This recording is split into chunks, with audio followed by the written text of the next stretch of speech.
պատմական անցյալ։ Այդ ձեր մոտ դատախազությունում կա ինչ որ քննարկումներ այդ թեմայի շուրջ, ինչ մոտեցում պետք է որդեգրեք, որովհետև մենք տեսնում ենք հատկապես անցած տարիներին, երբ գոնե մի թեթև ինչ որ կապ է տեսնում դատախազության մեղադրող կողմը որևէ ում որ մեղադրում են նրա հետ կապված դատավորի անցյալի բանի մասով շատ հստակ դիրքորոշում են ունենում եւ որպես կանոն դատավորները այդ ժամանակ ընդունում են դատախազների ներկայացրած բացարկի միջնորդությունը, բայց հակառակ դեպքերում տեսնում ենք, որ այդպիսի բան չկա։ Կան կոնկրետ գործեր, ու այստեղ կրկին եւս մեկ անգամ մենք տեսնում ենք այս երկակի ստանդարտների գործարծումը ոնց որ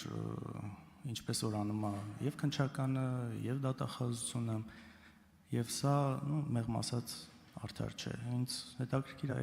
ձեր մոտեցումը այս հարցում Ներողություն ես խնդրեմ երկակի ստանդարտի հետ կապված մի փոքր մանրամասիկ ինչի նկատի ունեք դատախազությունում կադրային ընտրության չէ նման դեպքերում, երբ որ օրինակ դատավորը, չէ, շատ կոնկրետ ասի, դատավորի մասով, այսինքն բան որդեգրելու, եթե մի դեպքում ինչ որ կապ են տեսնում կոնկրետ դրա հետ կապված գործողություններ են անում, որովհետև իրենց դա զարմտուելն է այդ ժամանակ, ուրիշ դեպքերում, երբ շատ ավելի հստակ կապ է լինում ի վնաս մյուս կողմի ու երևի թե ի օգուտ դատախազության, այդտեղ իրանք կարծես չտեսնելու են տալիս, նորմալ են դա համարում ու ոչինչ չի արվում։ Խոսքը այս երկակի ստանդարտի մասն է։ Շնորհակալություն հարցի համար։ Ես ենթադրում եմ կարող ենք ավելի կոնկրետ ասել, որ դատավարության հետ կապված է ձեր հարցադրումը, որովհետև եթե նստած եք նիստերի դահլիճում վստահ եմ հետևել եք, բացարկի հետ կապված դատախազությունը դիրքորոշումը պնդեց, որ բացարկի վերաբերյալ հարցերը քննարկելուց հետո նոր դատախազությունը հանդես կգա միջնորդությամբ։ Պաշտպանական կողմը պնդեց, որ բացարկի հարց չի կարող քննարկվել, որովհետև իրենք տեղեկացված չեն մեղադրանքից։ Եվ վստահ եմ, հիշում եք, որ դատարանը որոշում կայացրեց հաջորդ դատական նիստին անդրադառնալ այն հարցին, թե սկզբից բացարկների հարցն է քննարկելու, հետո դատախազության միջնորդությունը, թե ոչ։ Այսինքն ձեր են հետևությունը, որ դատախազությունը կողմ է որևէ երկակի ստանդարտի, գոնե իմ տեսած դատավարությունում չի հիմնավորվում։ Եթե որևէ այլ օրինակ գիտեք, խնդրում եմ ասեք, մենք ուշադիր կլինենք։ Օրինակները շատ են, կոնկրետ եթե ուզում եք օրինակներից խոսեք, ես դրա համար չկոնկրետացրեցի։ Իհարկե ավելի թարմը այն է, ինչ դուք ասում եք։ Այդտեղ իհարկե շատ ավելի լուրջ ուրիշ խնդիրներ կա այդ դատավարության առումով ու պաշտպանական կողմը ինչ է ասում, մենք չենք հասկանում ինչ օդվածով ենք մեղադրվում, որ մի հատ էլ հասկանանք բացարկի միջնորդություն ունենք, թե չունենք դատավորին։ Խոսքը ստեղ դրա մասին չէ միայն։ Կոնկրետ իմ դեպքում եղել է օրինակ Մասիս Մելքոնյան, ով ընտրություններին մասնակցել է հակադիր բևեռում, կոնկրետ ընտրացուցակում ա եղել 14-րդ համարը, կոնկրետ կուսակցության, որը մեր հակադիր բևեռում մեր ու սրա հետ կապված դատախազությունը ոչ մի խնդիր չի տեսել, պաշտպանական կողմի ներկայացված բացարկները ոչ մի ազդեցություն չեն ունեցել,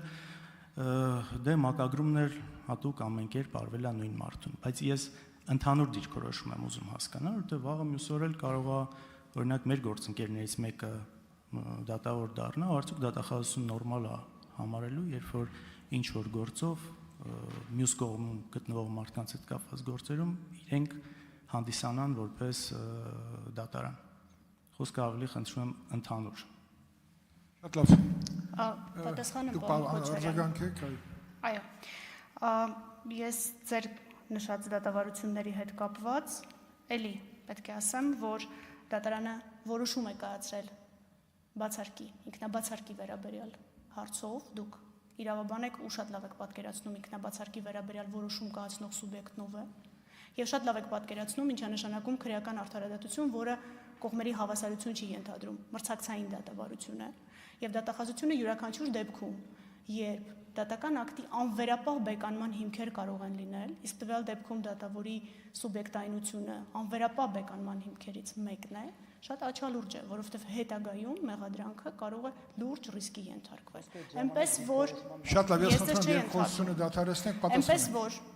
դատախազության ուղղությամբ ձեր երկակի ստանդարտների վերաբերյալ մեղադրանքները չեն բխում հենց նույն դատախազության շահերից։ Դատախազությունը երբևէ թույլ չի տա, որ դատական ակտը անվերապահ բեկանելու որևէ հիմք մնա։ Շատ լավ։ Հետագայի համար։ Շնորհակալություն։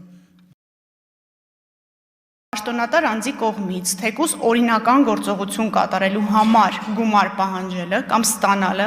նույնպես կարող է որակվել որպես կաշառք ստանալ։ Ես ձեզ կխնդրեմ, որ դուք համաձայնվելով ինձ հետ բացեք միջնորդագիրը եւ բացեք զննությունը այն գրության, որտեղ որ անձը խնդրում է պատգամավորին իր լիազորությունների շրջանակներում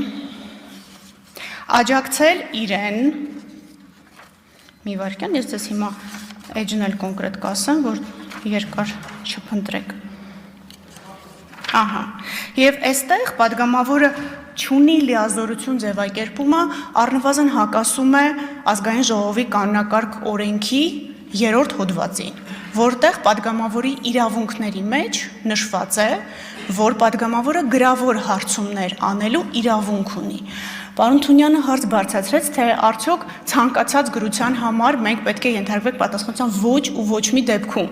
Եվ եթե դուք նկատում եք, պարոն Աղազարյանը իր ելույթում անդադ ասում էր, որ ես դրա դիմաց ոչինչ չեմ ուզել։ Այսինքն այդ նյութական առավելությունն էր փորձում վիճարկել։ Դա իհարկե կոնֆրոնտացիա իրավունք ապահովելուց մենք կքննարկենք, բայց դուք որպես իրավաբան էլի գիտեք վստահ եմ, որ մինչև մենք անձին մեղադրյալի կարգավիճակ չտանք եւ իրեն իրավունք չտանք, որ ինքը իր դեմ ցուցմունք տալու իրավունքից օգտվի, մենք չենք կարող առերեսում անել, որովհետեւ վկայի կարգավիճակով անձը պարտավոր է ցուցմունք տալ, իսկ մեղադրյալի կարգավիճակով իրավունք ունի լռել։ Վկայի համար որոշակի բացառություններ կան, բայց շատ սահմանափակ։ Իսկ մեղադրյալի պարագայում ինքը կարա լռի։ Եվ այս իրավիճակում նորից պատասխանելով ձեր մյուս հարցին, թե ՍԱՏՄ պաշտոնյային գիտենք, թե չգիտենք, գիտենք, դուք էլ գիտեք։ Եվ դա այն ժամանակ վստահաբար երբ որ անունը կբացահայտվի, բոլորից շատ հայտնի անձ է։ Անձը, որը որ ՍԱՏՄ պաշտոնատար անձ որպես վկա կոչվում է, եղել է ժամանակավոր պաշտոնակատար։ Պարոն Գաբրիելյանն ինձ ասում է, որ դե հիմա դուրս գանք մի 100 հոգու հեռախոս սպասարկվելու է այս Բաղրամյանի ալեհավաքով։ Շատ լավ, իհարկե սպասարկվելու է, բայց դուք ուշադրություն դարձրել եք, որ իրանք զանգ են ունեցել այդ ընթացքում։ Դուք նկատել եք, որ այդ օրը առավոտյան Հովիկ Աղազարյանը ինքն է զանգում Սլավիկին, եւ Սլավիկի հեռախոսը սպասարկվում է այդ ժամանակ Արմավիրում։ Հետո երբ որ իրանք հանդիպում են, Աղազարյանը ինքն է զանգում Սլավիկին, այսինքն մենք չենք ասում, որ այդ պահին Բաղրամյան փողոցով անցնող բոլոր անձանց ում հեռախոսները սպասարկվել են իրար հետ կապ ունեն։ Չէ, մենք ասում ենք Սլավիկը չի ստում սրա մասին։ Պարոն Աղազարյանը հետաքրքիր թեզ է բարձրացնում, ենթադրում եմ դա իրանց պաշտպանական տակտիկան է լինելու, որ այդ տարբեր աշոտներ են։ Մեկը աշոտիկ է, մեկը աշոտ է։ Չէ, դա նույն մարդն է։ Եվ ինչքան էլ փորձեն այստեղ այդ բառախաղը ստեղծել աշոտ-աշոտիկ։ Եթե դուք նայեք իրենց հեռախոսային խոսակցությունների բառացի վերծանումները, որոնք ես ուղղակի բառապաշարը հարիր չի ազգային ժողովի ամբիոնից հնչեցնելու, ինչքան էլ մենք փորձել ենք, հա, ավելորդ բառերը մեջից բազմակետերով զտել, որպեսզի չվիրավորենք ոչ մի լսողություն։ Ամեն դեպքում այդտեղից ձեզ համար պարզ կլինի, որ Սլավիկն ինքն ասում է, որ աշոտի ներկայությամբ Աղազարյանը չխոսեց, դրա համար ճիշտ է, որ աշոտը սպասի մեկ այլ տեղում, եւ հետո հետ է գալիս, ասում է այսքան թիվ ուզեց, եւ մենք հաջորդ օրը պատրաստ, եւ մենք այդ բառը ընդգծել ենք խոսակցության մեջ եւ վերցրել ճակերտներում, պատրաստ պիտի գնանք իրեն հանդիպենք, եւ հանդիպումը կայանում է, եւ հանդիպման առաջին զանգը Պարոն Աղազարյանն է հնչեցնում։ Բացի դրանից, երբ որ վկայի կարգավիճակով պարոն Աղազարյանը հարցաքննվում էր, կտրականապես ժխտում էր, որ ՍԱՏՄ պաշտոնատար